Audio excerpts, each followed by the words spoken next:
오슬로는 제가 개인적으로 연구한 지는 한 10여 년 됐습니다. 그래서 '오슬로가 좋겠다.'고 생각을 했고요. 또 한 가지 이유가 있습니다. 제가 한번 그 수변, 항만, 항구, 도시재생과 관련돼서 그 오슬로가 국내에서 소개된 적이 있는가를 한번 이렇게 찾아봤습니다. 제가 찾아본 바로는 공식적인 행사에서 다루어진 적은 없습니다. 그래서 그 이유가 어떤 이유인지는 대략 짐작하실 텐데, 그만큼 오슬로가 우리가 생각하는 도시재생, 항만재생, 수변재생에서 소위 메이저 도시로 다루어진 적은 거의 없습니다. 네, 그것은 이제 유럽에서도 마찬가지인데요. 유럽에서 또 한 지난 25 년, 그러니까 21 세기를 기준으로 보면 오슬로가 도시재생, 항만재생, 항구재생에서 메인 도시로 부각되지는 않았습니다. 그것이 오히려 더 제게 좀 관심을 갖게 한 계기입니다. 하나만 더 에피소드를 말씀드리고 제가 발제 시작하겠습니다.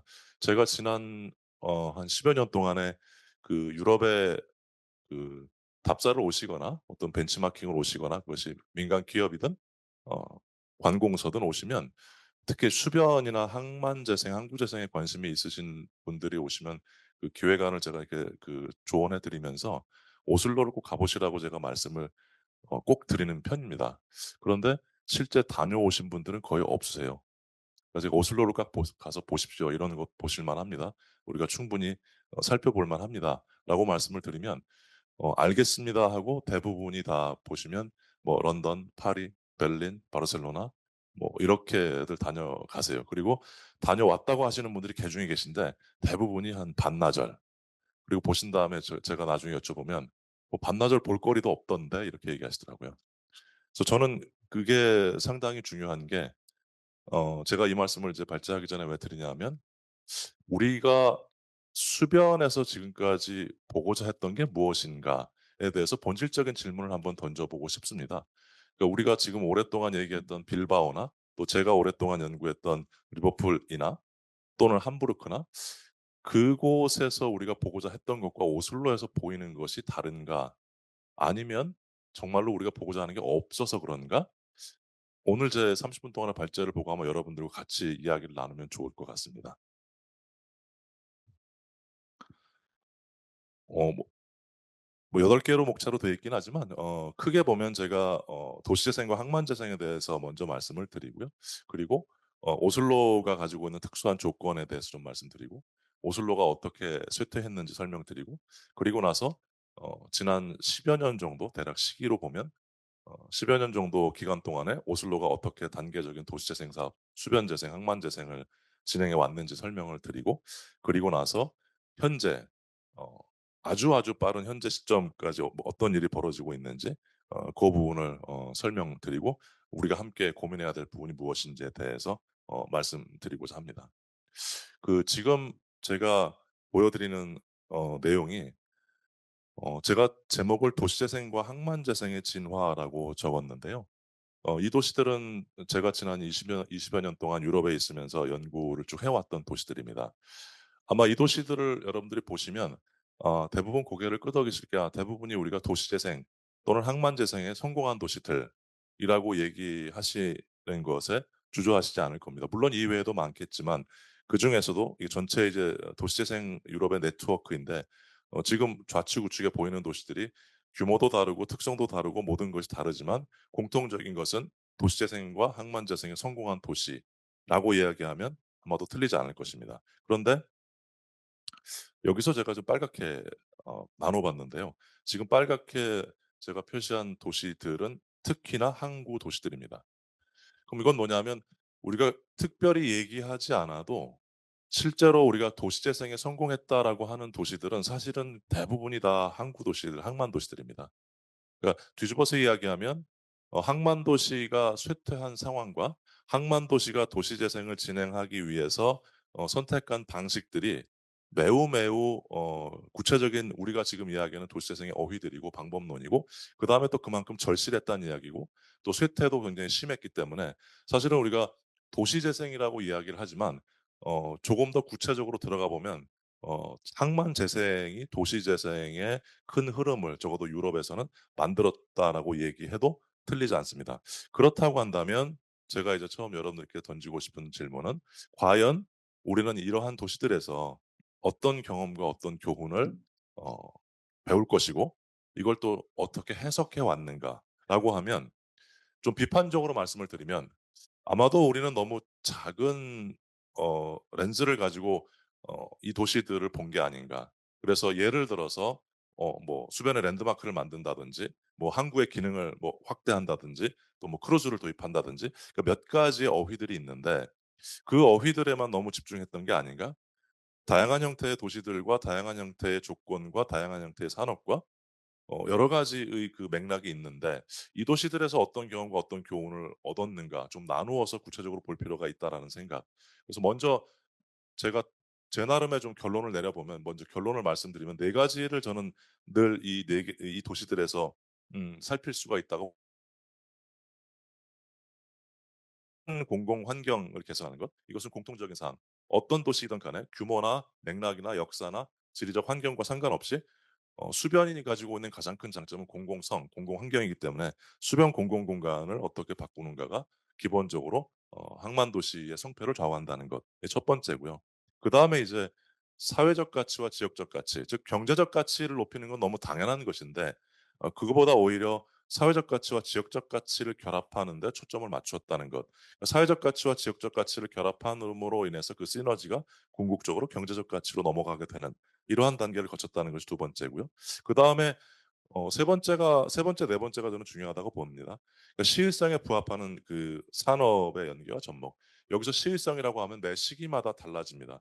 그래서 오늘 오슬로의 후반부에 제가 스타트업 말씀을 드릴 텐데 오슬로와 스타트업을 연계시켜서 얘기할 수 있는 전문가가 생각보다 유럽에도 많지 않습니다. 그 이야기는 반대로 얘기하면 오슬로란 도시가 아주 적극적으로 시일성에 부합되는 산업을 접목시키는 데 성공했다는 이야기가 되기도 합니다. 그래서 예를 들면 문화예술, 예를 들면 창조 산업, 예를 들면 또 혁신 산업 이런 식으로 매 시기마다 우리 시대를 선도하는 산업들이 있는데 이 산업들을 어떻게 이 도시가 접목시켰는가. 그리고 항만 도시는 이제 새로운 산업을 접목시키는 데 굉장히 어려움이 또 많습니다. 그 말은 뒤집어서 이야기하면 그것이 접목됐을 때 큰 장점으로 살아날 수 있다는 이제 의미이기도 합니다. 그다음에 마지막으로 거버넌스와 파트너십은 뭐 아무리 강조해도 지나치지 않은 그래서 항만 도시가 갖는 거버넌스는 일반 내륙 도시가 갖는 거버넌스와 많이 다릅니다. 우리 인천에서 오신 어 그 관계자분하고도 얘기를 나눴는데 항만 도시의 경우는 우리나라도 그렇고 국토부 산하인 것도 아니고 해수부 산하도 아니고 시의 산하도 아니고 항만공사의 산하도 아니고 도시공사의 산하도 아니고 아주 묘한 그 관계가 있습니다. 유럽도 마찬가지입니다. 그래서 항만이나 수변 재생 사업을 진행함에 있어서 그 거버넌스 체계가 대단히 모호하기 때문에 이 거버넌스 체계를 어떻게 합리화하고 논리적으로 구조화하느냐 이것이 오히려 물리적인 공간을 재생하는 것보다 훨씬 어려운 그런 면에서 반대로 해석을 하면 항만재생에 성공했다라고 하는 것은 실질적으로 보여지는 공간을 디자인한 것도 장점으로 부각시킬 수 있으나 그 도시가 그만큼 유연한 거버넌스 체계와 다차원적인 파트너십을 구축했다라는 것을 전제로 하게 됩니다.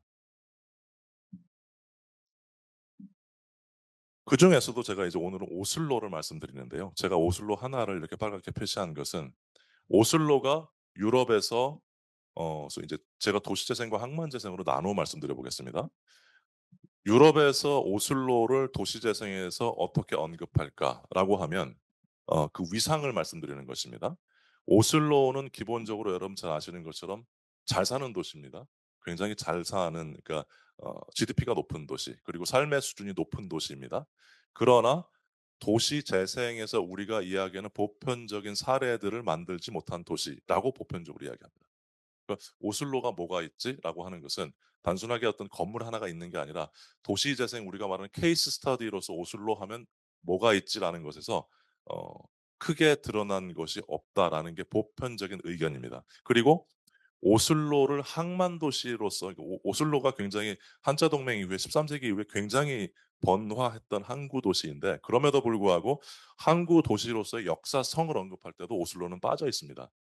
그렇다면 오슬로가 왜 메인 도시 재생의 흐름에서 빠졌는지 그리고 항구 도시를 재생시킨 사례에서도 왜 빠졌는지에 대해서 우리가 한번 다시 한번 정말로 아무것도 얘기할 게 없는 건지 아니면 우리가 그 잣대를 잘못 들이대고 있는 것인지 이렇게 한번 의심을 하면서 이야기를 시작해 보고자 합니다.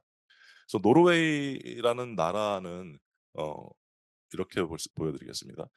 일단은 노르딕 국가들이 가지고 있는 공통적인, 그래서 아이슬란드, 스웨덴, 핀란드, 노르웨이, 덴마크, 이 5개의 나라가 기본적으로 동일한 사고방식과 동일한 역사성과 동일한 지역성과 동일한 문화를 가지고 있기 때문에 이 이야기는 사실은 이 5개의 나라가, 노르딕 국가 5개 나라가 수변 재생과 항만 재생의 도시 재생에서도 대단히 그 인적 교류가 풍부하고 실제로 만들어 놓은 방법론이나 개념도 거의 동일하게 공유를 하고 있는, 그렇다고 한다면 통상적으로 우리가 많이 알려진 스웨덴이나 핀란드나 덴마크가 가지고 있는 어 재생 방법과 노하우를 노르웨이가 가지고 있지 않다라고 하는 것은 이미 이제 틀린 전제죠.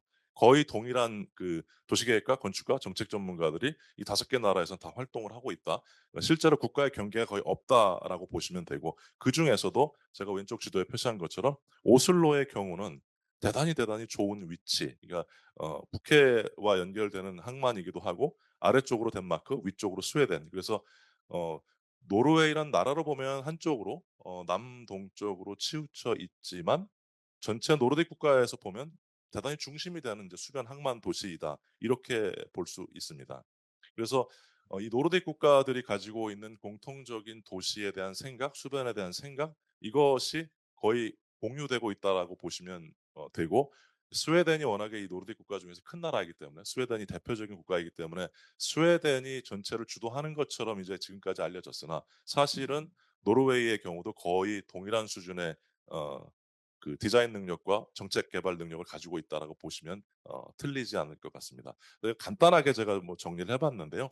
어 일단은 그 오슬로가 항만으로서 본격적으로 개발된 것은 12 세기, 13 세기 정도로 봅니다. 그 13 세기에 무역항, 전형적인 무역항, 유럽을 대표하는 무역항으로 한자 동맹 때부터 이제 출발을 했습니다. 그리고 현재 인구는 70만 명 정도 되니까 우리 뭐 그 좀 큰 구 정도밖에 되지 않는 굉장히 작은, 그래서 스칸디나비아 반도에 위치해 있고요.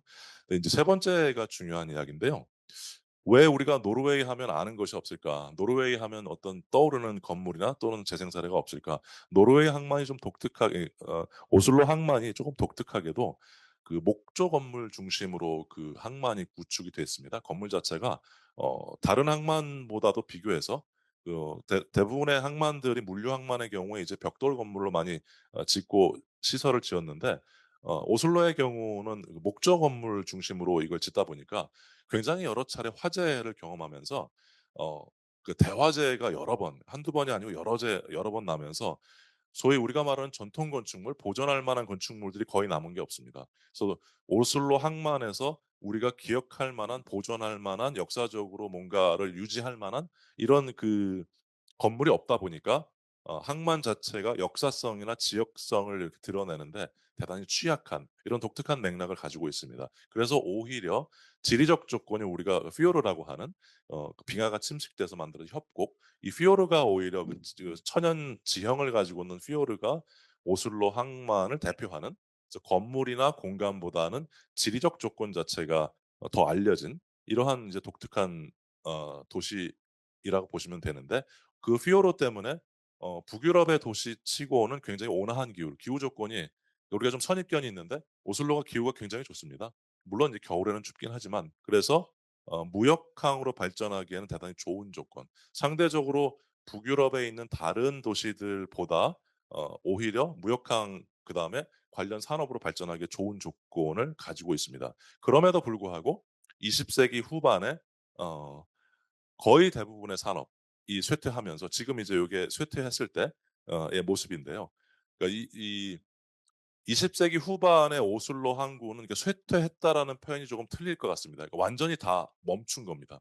그러니까 모든 항만의 기능이 다 멈췄습니다. 일부 남아 있는 뭐 함부르크나 로테르담이나 이런 이제 항만의 경우는 항만의 기능을 유지하면서 일부 구간별로 쇠퇴를 한 것인데, 오슬로의 경우는 완전히 항만이 다 멈췄습니다. 문제는 뭐냐 하면 지금 보시는 사진의 바로 뒤쪽이 원도심입니다. 그래서 원도심이 바로 연결이 돼 있어서 항만의 쇠퇴는 곧 원도심의 쇠퇴를 의미하고 원도심의 쇠퇴는 오슬로 전체의 쇠퇴. 따라서 오슬로의 항만이 쇠퇴했다는 것은 도시 전체가 멈췄다고 봐도 틀리지 않은 이런 상황입니다. 그러면서 자연스럽게 그럼 어떻게 오슬로의 재생 사업을 시행할 것인가? 뭐 너무나 당연한 이야기. 20 세기 후반에 오슬로 항만을 재생하기 위한 이야기가 많이 인제 언급이 되면서 오슬로도 그때에 벤치마킹을 하게 되는데, 그때 오슬로가 벤치마킹하는 도시가 우리가 늘 이야기하는 리버풀, 그다음에 뭐 스페인의 빌바오, 그리고 바르셀로나, 로테르담, 이런 도시들을 벤치마킹하게 되는데, 제가 이제 오슬로의 관계자들을 여러 번 만나 봤는데 그 벤치마킹을 한 다음에 오슬로가 내린 결론은 "노입니다. 우리는 이렇게 할 수 없다." 왜냐하면 일단 규모도 다르고요. 인구가 70만 밖에 안 되는, 지금 이제 늘어서 70 만인데 20 세기 후반만 해도 60만 조금 넘는 정도, 이 도시가 몇백만이 되는 도시들이 했던 그러한 정도의 재생 계획을 할 수 없다. 그리고 기본적으로 북유럽 도시들이 가지고 있는 거대한 랜드마크를 건립하는 거에 대한 그런 부정적 감성, 이런 것들이 있다 보니까 결국은 전부 다 시행이 되지 않고 오로지 시행되는 것이 지금 제가 보여 드린 피어러 시티 플랜이라고 하는 요 계획이 이제 어 오랜 논의 끝에 시행이 되는데, 이 계획은 단순합니다. 아주 단순한데 뭐냐하면 지금 제가 표시한 것처럼 웨스트에서 이스트까지, 남쪽에서 동쪽까지 대략 한 6.2 마일, 그러니까 10 킬로 거리인데 제가 주황색으로 표시한 이 10 킬로 거리의 수변 보행 산책로를 만드는 겁니다. 그래서 어 북유럽 사람들이 쓰지 않는 표현 중에 하나가, 우리가 유럽의 뭐 "최대가 된다. 최고가 된다. 뭐 최선이다." 이런 이야기를 쓰지 않는데, 그럼에도 불구하고 "유럽에서 가장 큰 수변 산책로를 조성하자." 이 계획을 세우게 됩니다. 그래서 사실 보시는 것처럼 10 킬로 구간을 끊기지 않고 수변 보행 산책로를 조성한다는 것은 사실은 어마어마하기도 하고 사실 무모하기도 합니다. 왜냐하면 가다가 중간에 이게 끊길 수밖에 없죠. 어떤 식이든 간에 물리적 공간적 경계도 있고 중간에 건물이 있을 수도 있고 산업 구조물 시설이 있기 때문에 이것 자체가 대단히 무리한 계획에는 불구하고 이 전체의 10 킬로를 끊기지 않고 수변 보행로를 만들어서 보행과 자전거로 전체 연결시키자. 그럼 왜 이런 계획을 세우냐 하면, 이 계획이 완성되면 그 거리를 수변을 중심으로 해서 공공성을 강화하고, 공공성을 강화한 다음에 문화예술 시설의 일부를 집어넣고, 그리고 상업시설을 집어넣고, 이것을 중심으로 해서 원도심 전체, 배후에 자리한 원도심 전체를 살리자. 이것이 적어도 30년 이상의 이 계획을 세운 겁니다. 따라서 수변의 보행 공간이 전제되지 않는 오슬로 재생 사업은 존재할 수 없다라는 이제 전체적인 이제 동의가 만들어진 것이죠. 그렇게 해서 "수변 환경 개선을 하자."라는 것. 그런데 이것은 단순한 환경 개선 사업이 아니라 전략적으로 추후에 경제성을 추구하기 위한 대단히 오랜 앵커를 거리로서 만들자는 것이죠. 따라서 오슬로가 가지고 있는 유일한 장점으로 여겨지는 피어르를 공간적으로 활용하는, 특성화하는 방식을 수립한 것이고요. 그리고 나서 지금까지 시행되는 전체 10 킬로의 수변 산책로를 중심으로 해서 이걸 11, 오늘은 제가 그걸 보여 드리진 않는데요. 11 개의 블록을 나눕니다. 왜냐하면 10 킬로이기 때문에 이거를 통으로 개발할 수는 없죠. 11 개의 블록으로 나누어서 지역별로 민관 파트너십을 맺어서 전제는 전체 10 킬로의 수변 산책로를 유지한다는 전제하에 11개 블록을 각각 따로 재생 사업을 시행하는, 그래서 어떤 구간엔 문화예술, 어떤 구간에는 상업, 어떤 구간은 업무, 어떤 구간은 주거, 이런 식으로 나누고 현재는 요 사업들이 다 맞춰진 상태에서 혁신 스타트업 기업들을 유치하는 단계로 넘어왔습니다. 그렇게 해서 어 지금 제가 추가로 인제 보여 드린 사진이, 오른쪽 상단에 있는 사진이 완성이 된, 이 수변 산책로는 현재 완성이 됐습니다. 실제로 대략 한 10 킬로 구간을 여러분들이 오슬로를 가시면 걸어서 자전거로 막힘없이 어 다니실 수가 있습니다. 이거 완벽하게 지금 마무리가 됐고요. 실제로 이 수변 산책로는 유럽에서 가장 큰, 제가 알기로는 이거 세계 최대라고 해도 과언이 아닐 것 같습니다.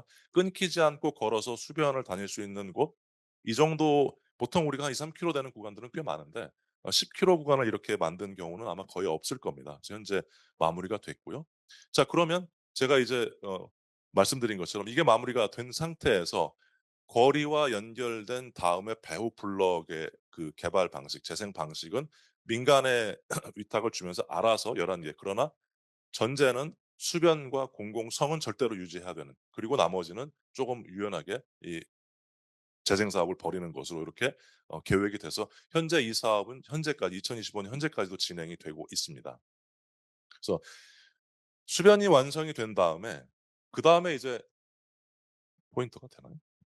네. 지금 보시면 수변이 완성이 된 다음에 그다음에 오슬로가 오랫동안 가지고 있던 고민들을 하게 됩니다. 뭐냐면 그게 인제 랜드마크에 대한 어 우리가 너무 좋아하는 랜드마크이지만 유럽은 대단히 혐오하는 용어가 이제 랜드마크인데요.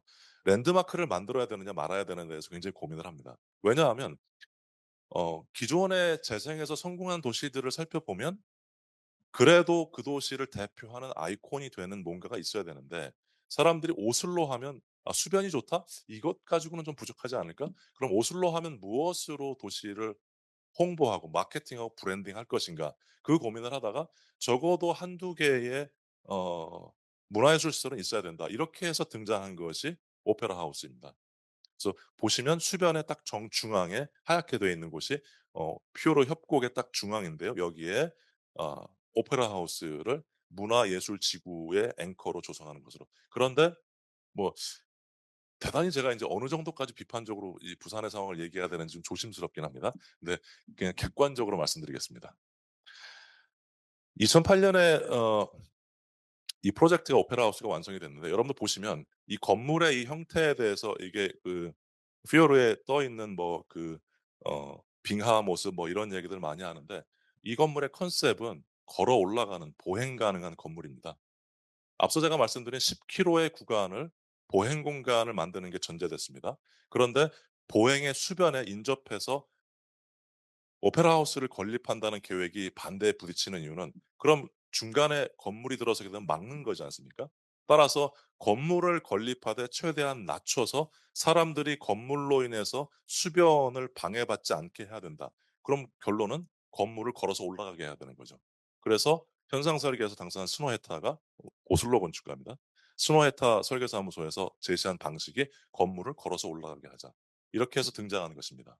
따라서 이 컨셉을 다른 도시에서 적용하는 것은 대단히 조심스러운데 이것이 부산에서 어떤 방식으로 스노에타가 부산도 했죠, 똑같은 형식으로. 그래서 이것은 다시 한번 좀 생각해 볼 필요가 있는, 어떻게 이 건물을 활용할 것인가. 그런데 오페라 하우스가 오슬로에서 성공한 이유는 절대적으로 보행 가능한 건물이라는 세계 최초의 컨셉을 만드는 거, 이건 보시는 것처럼 걸어서 지붕까지 올라갈 수가 있고 바로 걸어서 내려갈 수가 있습니다. 그럼 왜 그러냐? 이것은 철저하게 오슬로가 목표로 했던 20 세기 후반부터 지난 30년 동안 일관되게 목표로 했던 수변 산책로의 개념의 연장선상에서 건물이 등장한 것이고 이걸 통해서 전체 요 지역을 문화예술 지구로 완성하자. 그러므로 보행로와 공공공간을 만들었고 문화예술 지구를 조성했고 이걸 통해서 배후에 상업, 주거, 문화예술 포함해서 스타트업까지 제시하는, 그리고 이제 코로나 기간 동안에 원래 마무리가 되려고 했는데 2021 년에 뭉크 뮤지엄까지 오슬로 사람들이 노르웨이 사람들이 자랑스럽게 생각하는 이제 뭉크 박물관이 그 옆에 이제 오른쪽에 보이시죠. 그러니까 음악과 미술 이 두 개를 이제 새로운 앵커로, 건축적으로 오늘은 제가 뭐 말씀드릴 건 아닌데 이 건물이 그럼 건축적으로 훌륭하냐 뭐 그렇지는 않습니다. 건축적 디자인에 대한 비판은 상당히 많은 편입니다. 오페라 하우스도 그렇고 뭉크 박물관도 그렇고 전체 맥락에 적절한가. 그런데 굳이 이 두 개의 건물을 건축적으로 좀 높게 평가한다면 최대한 수변에서 보행과 공공성과 경관을 방해하지 않는 선에서 문화예술 지구를 조성하는 이러한 컨셉이라고 이해를 하시면 적절할 것 같습니다. 특히 그리고 야간 경관의 경우에도 이게 이제 대단히 중요한데 이 건물은 밤에도 사람들이 수변에 있기 때문에 걸어서 올라갈 수가 있습니다. 따라서 오페라 하우스로 내부 공간이 사용되는 것과 별개로 야간에도 사람들이 여기 이게 실제로 좀 미끄럽기도 하거든요. 위험하면 안 되니까 이것이 밤에도 어떤 그 앵커 역할, 시각적 랜드마크, 공간적 랜드마크 역할을 하는 이제 그런 측면까지 이렇게 고려가 돼서 요런 형태로 디자인이 됐습니다. 그리고 최근에 뭉크 공식적으로 2021 년인데 문을 연 거는 이제 1년 조금 넘었습니다. 바로 옆에 뭉크 박물관이 또 이렇게 완성이 돼서 문화예술지구, 그러면 이제 두 개가 완성이 된 것이죠.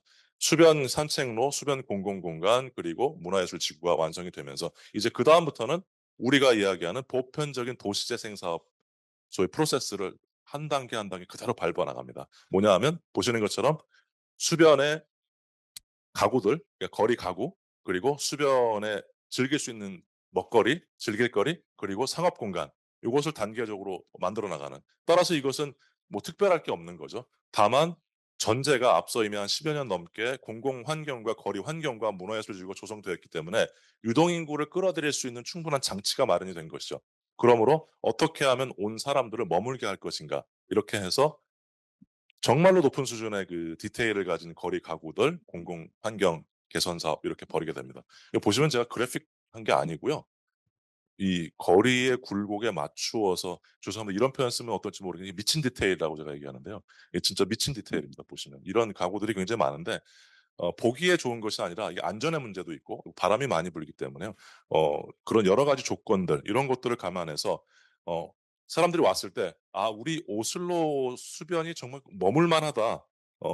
즐길 만하다.' 이런 느낌을 받을 수 있는 공간을 만들었습니다. 그리고 어 양옆으로 그 10.2 킬로 양옆의 구간에는 거대한 녹지를 만들어서 수변에서 녹지를 즐길 수 있는, 실제로 수변 녹지가 이렇게 넓은 경우도 많지 않습니다. 여러분들 잘 아시겠지만 오히려 비교가 되는 함부르크나 노 로테르담이나 이런 경우에 가서 보더라도 실제 수변과 마주해서 이렇게 넓은 녹지가 이제 조성된 경우는 많지가 않은데, 양쪽 끝 지역에는, 그러니까 중간 지점에 이제 이런 걸 만들 경우 상업 지역하고 충돌하니까 양쪽 끝 지역에 이렇게, 이건 반대쪽이고요. 그래서 한쪽에는 이렇게 해안처럼 만들어 놓고 한쪽에는 공원을 만들어서 수변 대규모 공원과 수변 녹지를 이렇게 조성을 해서 궁극적으로는 큰 라인에다가 우리가 말하는 점선면 이야기하는데, 이거 선을 먼저 만들고 그다음에 점을 찍고 그다음에 전체 면을 만들어 가는 이러한 방식이라고 볼 수 있죠. 이렇게 되니까 당연히 유동인구가 늘어납니다.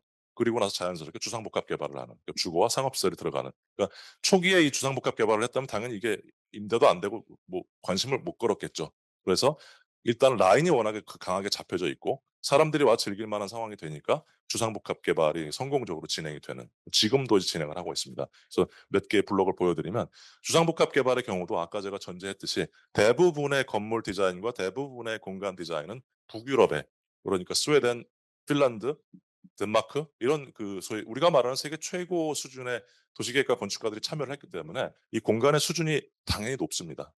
그리고 몇 개 남아 있지 않은, 아까 제가 목조 건물이 대부분이라고 말씀드렸는데 그중에 일부 남아 있는 이제 과거 유산 물류 창고들이 있습니다. 그래서 산업유산이 남아 있는 것들은 다 보존한다가 일단 원칙입니다. 몇 개 안 되니까 그런 것도 있는데, 이게 없다면 우리가 말하는 올드 앤 뉴, 고전과 현대의 조화라는 것이 깨지니까 일부 남아 있는 것들 대단히 소중하게 산업유산으로 상업 공간으로 재활용하는, 그렇게 돼 있고요. 그리고 오슬로가 특히 자랑하는 것은 야간 경관. 야간 경관에서는 유럽에서는 다 인정하는 바인데 수변의 야간 경관은 오슬로가 최고라고 얘기합니다. 그런데 그럼 왜 최고가 됐을까? 보시는 것처럼 야간 경관 조명을 해서 최고가 아니라 이 수변이 가지고 있는 워낙에 높은 수준의 환경과 공공 환경, 여기에 조명이 적절하게 갖추어지면서 그 야간 경관 조명 자체의 문제가 아니라 야간 경관 조명과 어우러진 공공 환경이 우수하다는 의미로 해석을 하셔야 되겠죠.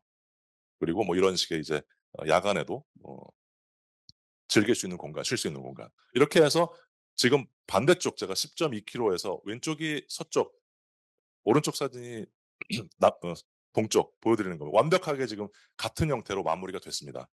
이렇게 되니까 이게 지금 요렇게 완성된 게 대략 2015 년에서 2020년 사이인데요. 오슬로에 대한 인식이 바뀌기 시작합니다. 오슬로는 되게 지루하고 볼 게 없는 도시, 이런 인식이었는데 오슬로에 대한 인식이 2015 년부터 코로나 사이에 어떻게 되냐면 원래 기본적으로 살기 좋은 도시입니다. 거기에 어 뭔가 할 수 있는 도시, 즐길 수 있는 도시, 그 더 중요한 것은 비즈니스를 할 만한 도시라는 그 인식이 생기기 시작합니다. 사람들이 지루한 도시, 살기 좋은데 내가 뭔가 할 게 없는 도시였는데 이제는 일반인도 할 게 많은 도시, 그리고 비즈니스맨들이 할 수 있는 도시로 새롭게 인식하게 됩니다. 그러면서 자연스럽게 오슬로가 이제 어떤 계획을 세우냐면, 다시 보여 드리면 수변 마무리된 곳, 문화예술지구 마무리된 배후 지역에 신경제권 조성 발표 계획을 세웁니다.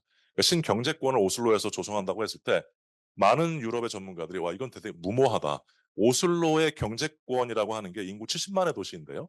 인구 70만의 도시가 수변을 중심으로 신경제권, 유럽을 상대로 한 비즈니스 디스트릭트를 만든다고 했을 때 이게 대단히 무모하다고 생각을 했는데 이게 엄청나게 큰 성공을 합니다. 이름이 바코드 프로젝트입니다. 말 그대로 이 바코드, 물건 살 때 찍는 바코드 프로젝트인데요. 보시는 것처럼 앞서 지금 제가 설명드린 피오르드 중간에 딱 중심에 오페라 하우스 뒤편입니다. 그리고 뭉크박물관 뒤편에 요렇게 도면 보여 드린 것처럼 노란색과 색깔로 된 색깔이 인제 노란색이 상업시설이고요. 그다음에 녹색이 주거시설이고 밑에 주황색이 리테일 상가들 주상복합 전형적인 주상복합인데 요걸 전체 보면 바코드처럼 생겼죠. 이름이 그래서 바코드 프로젝트이고 주로 리테일을 주로 일단 먼저 놓습니다, 상가들을. 왜냐하면 기본적으로 오슬로가 소위 보링하다 지루한 도시라고 하는 것이 먹을 게 없고 즐길 게 없는, 그러므로 일단 상권을 먼저 새롭게 조성하는, 그래서 저층부에 상권을 조성하고 나머지 이제 업무 공간과 주거 공간을 개발하게 되는 요런 방식인데, 예 공사 때 제가 찍은 모습이고요. 그야말로 유럽에서 가장 큰 규모의 단일 권역으로 이렇게 조성이 되는, 그러니까 아주 컴팩트하게 조성이 되는 이 공사 때 모습이고, 이게 완공된 모습입니다. 현재는 다 완공이 돼서 최근에 코로나 이후에 입주하고 지금까지 입주를 하고 있습니다, 아직까지. 그래서 전체 다 입주된 건 아닌데, 그러면 이제 여러분들 이렇게 생각해 보시죠. 누가 입주할까요, 이게? 일단 제가 지금까지 확인한 바로는 마이크로소프트, 페이스북, 구글 다 들어왔습니다, 이게. 그 이야기는 오슬로가 목표로 했던 신경제 권역의 앵커, 대규모 앵커 플랫폼 기업들을 중심으로 앵커가 들어왔고, 그다음에 그 앵커 기업들을 중심으로 해서 오슬로가 전략적으로 스타트업을 유치하기 시작하는데, 스타트업들의 입장에서는 너무 좋죠. 앵커 기업이 있고 살기 좋은 환경, 기본적으로 오슬로는 살기 좋은 환경이었는데 더 살기 좋은 환경이 된 수변이 있다는 것. 이렇게 해서 지금 제가 보여 드리는 것은 최근에 한 몇 개월의 상황입니다. 최근에 마무리된 이 모든, 제가 오늘은 건축적으로는 설명을 안 드릴 텐데 이 하나하나 건물 전체가 우리가 말하는 뭐 세계적인 건축가들이 다 디자인한 건물들입니다. 이건 전부 이제 민간에서 개발을 한 것이고, 이 전체 말씀드린 것처럼 전체 이 건물들 개발 주체는 대부분이 다 글로벌 플랫폼 기업들입니다. 그러니까 마이크로소프트나 페이스북이나 구글이나 뭐 이런 이제 기업들, 애플이나 이런 기업들이 대부분 개발을 해서 주상복합으로 대부분이 다 개발이 돼서 하나하나 건물들이 예를 들어서 뭐 친환경 성능이나 구조나 기술이나 재료나 이런 것 자체가, 건물 자체가 바코드 프로젝트 전체가 그 건축적인 하나의 아이콘으로 이렇게 또 자리 잡았습니다. 그래서 현재 일부는 이제 아직 입주가 안 된 건물도 있고, 그러니까 최근의 모습이라고 보시면 됩니다. 네. 이 슬라이드가 재미있는데요. 제가 인제 "Why Oslo?" 이제 이 질문에 대한 그 '왜 오슬로인가?' 좀 정리를 해 보면, 오른쪽에 보여 드리는 Best Countries for Startups라는 이제 그 스타트업을 하기 좋은 도시를 평가하는 그 기관들이 여러 개가 있는데, 보시는 것처럼 현재 지구상에서 스타트업하기 제일 좋은 도시가 어디일까? 통상적으로 우리가 뭐 뉴욕, 런던, 파리, 베를린 이렇게 얘기할 수 있습니다. 그런데 일단의 전문가들은 스타트업에게 가장 지구상에서 좋은 도시 세 개를 꼽으라고 하면 스웨덴의 스톡홀름, 그리고 노르웨이 오슬로, 그리고 이스라엘 텔아비브. 근데 인제 텔아비브는 좀 빠졌죠, 전쟁 때문에. 그러면 스톡홀름과 오슬로. 근데 그러니까 스톡홀름의 경우는 워낙에 큰 도시입니다, 유럽에서는, 북유럽에서는. 그런데 오슬로가 스타트업을 하기에 좋은 도시로 평가받는다는 건 대단히 놀라운 일이죠. 이것은 기업인들의 평가이기도 하고 젊은이들의 평가이기도 합니다. 그러면 왜 오슬로가 스타트업하기 좋은 도시로까지 발전했을까? 그것은 지금 제가 30분 동안 설명을 드린 대략 한 30년 동안의 수변 재생 사업, 10 킬로에 이르는 수변을 바꾸는 것, 그 수변을 중심으로 문화예술 공간을 조성하는 것, 그 문화예술 공간을 중심으로 상업 공간, 공공 환경을 다 바꾼 것, 그렇게 해서 주상복합 개발을 한 것, 이 모든 것들이 기업들의 입장에서 보면 매력적으로 일하고 또 생활할 수 있는, 우리가 말하는 워라밸을 가장 잘 지킬 수 있는 도시라는 그 인식이 현재 만들어졌다는 것입니다. 좀 정리해 보겠습니다. 제가 지속 가능한 항만 재생이라는 것으로 이렇게 정리를 해 봤는데요. 지금 도표에서 위쪽에 제가 빨갛게 표시한, 보통 항만은 보시는 것처럼 관광업, 물류업, 해운업, 제조업, 이걸 통해서 우리가 늘 항만 얘기를 할 때 컨셉으로서 뭐 정체성, 연계성, 다양성 뭐 이런 이야기, 경제성 이야기를 합니다.